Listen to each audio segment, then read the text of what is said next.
Sister Love, Chapter 4. Every evening that week, Howard drove Corinne home after work, and every evening they got later and later. The next Sunday, Marcia didn't go to church. "I've got a bad head," she told Corinne. "I just phoned Howard and told him, and he's coming here after church as usual. I'm going back to sleep for an hour or two." And she went into her bedroom and shut the door. Later in the morning, when Corinne was with their father, Marcia went up to the roof garden. Corinne's bottle of suntan oil was on the table, and Marcia smiled.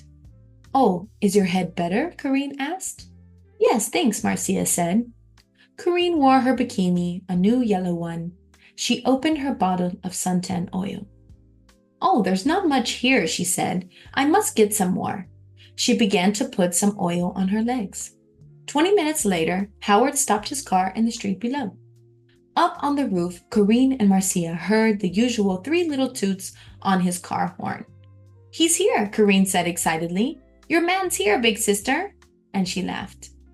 Yes, Marcia thought, my man, not yours, Corinne.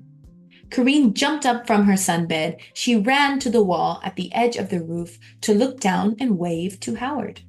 She had no shoes on, and at the wall her feet suddenly slipped away from under her. "Ah!" she cried. She fell forward and put out her hands to grab the wall. But the top of the wall was slippery too.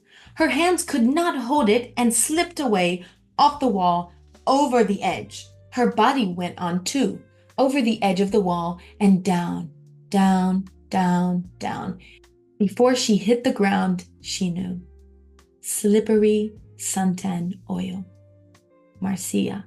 That's the end of the book, Sister Love by John Escott. I hope you enjoyed this book and the revenge Marcia got on Corinne. Please go to the English Dojo channel to listen to more stories. See you in the next episode. Bye!